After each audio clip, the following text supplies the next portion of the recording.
Welcome to LNB Hindi steno. यहाँ पर आपको मिलती है 80 शब्द प्रति मिनट की गति से रामधारी गुप्ता खंड 1 की उच्च गति अभ्यास डिक्टेशन। अगर आप चैनल पर पहली बार विजिट कर रहे हैं तो प्लीज़ चैनल को लाइक शेयर एंड सब्सक्राइब करना न भूलें।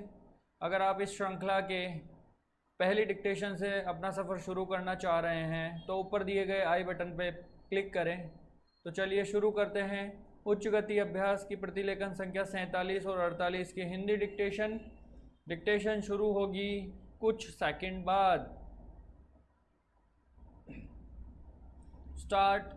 अध्यक्ष महोदय, मैं आपकी आज्ञा से अपना बिल सदन के सामने विचार के लिए रखना चाहता हूँ। मैंने इस बिल में एक बात कही है कि जो विदेशी धन गलत तरीके से हमारे देश में आता है उसके ऊपर कोई कड़ी निगरानी होनी चाहिए। मैंने इस बिल में यह भी कहा है कि कोई भी पार्टी, कोई भी संस्था, कोई भी आदमी अगर विदेशों से धन लेता है तो उसकी सूचना तुरंत सरकार को दी जानी चाहिए। उस आदमी या उस संस्था के लिए यह भी अनिवार्य हो कि उस राशि का पूरी तरह से लेखा जोखा रखे और 1 वर्ष के बाद उस राशि के खर्च का पूरा लेखा जोखा सरकार के पास भेजे ताकि सरकार को मालूम हो सके कि कितना धन विदेशों से आया तथा वह किस प्रकार खर्च हुआ। पैरा। इस सदन में इस संबंध में अनेक बार बहस हो चुकी है। स्वयं गृह मंत्री जी ने यहाँ कहा था कि वह इसके संबंध में एक बिल सदन में लाएंगे, लेकिन मुझे बड़े दुख के साथ कहना पड़ता है कि 2.5 वर्ष बीत जाने के बाद भी आज तक वह बिल सदन में नहीं आया। आज अगर कोई यह कहे कि मैंने यह पैसा अमेरिका से लिया है या चीन से लिया है या अन्य देश से लिया है तो उसके ऊपर आज कोई भी मुकदमा नहीं चल सकता। आज हमारे देश में कोई कानून ऐसा नहीं है जो इस चीज़ पर प्रतिबंध लगा सकता हो। आज 3 बड़े बड़े देश हैं जहां से हमारे देश में पैसा आता है। कुछ पैसा अमेरिका से आता है, कुछ चीन से आता है और कुछ पाकिस्तान से आता है और छुटपुट अन्य देशों से। इस प्रकार का धन हमारे देश में कितना फैला है, अगर इसकी ओर आप ध्यान देंगे तो एक चिंताजनक स्थिति आपके सामने आकर खड़ी हो जाएगी। अगर इसी तरह से चलता रहा तो हो सकता है कि एक दिन हमारे देश की सुरक्षा, प्रजातंत्र की सुरक्षा खतरे में पड़ जाएगी। विदेशी सेना हमारे देश पर आक्रमण न कर सके, इस बात की चिंता तो हमारी सरकार करती है।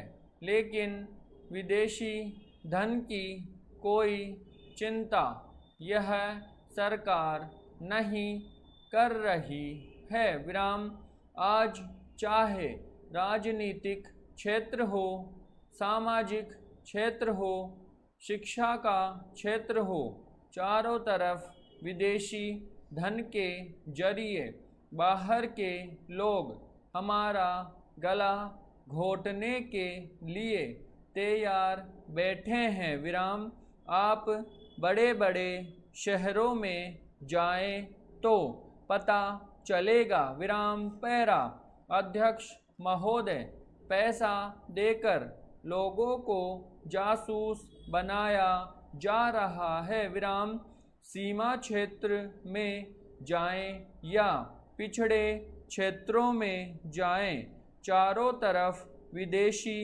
पैसे के बल पर हमारे देश के साथ खिलवाड़ हो रहा है। विराम इतना ही नहीं, विश्वविद्यालयों में जाएं तो वहाँ भी यही खेल खेला जा रहा है। विराम गिरजाघरों में, मंदिरों में, मस्जिदों में विदेशी पैसे के बल पर अपना प्रभाव जमाने की कोशिश हो रही है। विराम यह समस्या किसी एक पार्टी की नहीं है, यह राष्ट्र की समस्या है। विराम आज सदन में वित्त मंत्रालय की मांगों पर बहस हो रही है। विराम सरकार के हर विभाग का वित्त मंत्रालय से संबंध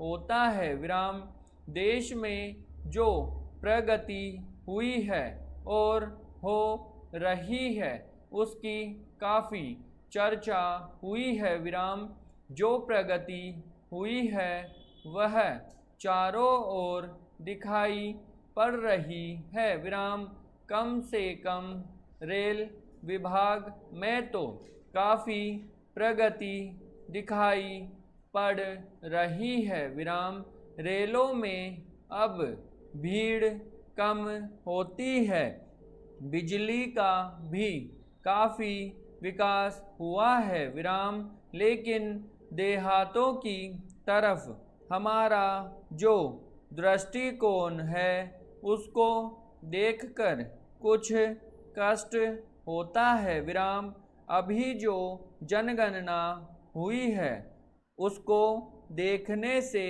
मालूम होता है कि शहरों की जनसंख्या अधिक बड़ी है। विराम आज देहातों से लोग शहरों की तरफ आ रहे हैं। विराम हमारे राष्ट्रपिता ने कहा था कि लोग देहातों में बसें, देहातों के जीवन को पवित्र करें। विराम लेकिन स्वराज्य के 55 वर्ष बीत जाने के बाद भी देहातों की तरफ न जाकर शहरों की तरफ लोग आते जा रहे हैं। विराम इस प्रश्न पर हमको कुछ गंभीरता से विचार करना होगा। विराम अगर देहातों में लोगों को सुख सुविधाएं मिलती जो आज शहरों में प्राप्त है तो लोग देहातों से शहरों की तरफ न दौड़ते बल्कि शहरों से देहातों की तरफ जाते। विराम पैरा देहात के जीवन में दो प्रकार की चीज़ें थी। विराम एक तो जमींदारी प्रथा थी और दूसरे वे लोग थे जो रुपये का लेन देन करते थे। विराम जमींदारी प्रथा समाप्त हुई, इससे लोगों को कुछ राहत मिली। विराम जहाँ तक रुपये के लेन देन का प्रश्न है, पहले 25% तक का ब्याज लिया जाता था, उसमें अब कुछ कमी अवश्य है, लेकिन कहीं कहीं तो अभी भी उतना ही ब्याज लिया जाता है जिससे कर्जा लेने वाला उनके चंगुल से नहीं निकल पाता। विराम। सरकार भी अब उचित दर पर कर्जा देने लगी है। इस वजह से कहीं कहीं पर साहूकारों के ब्याज की दर में कमी आई है। विराम समाप्त।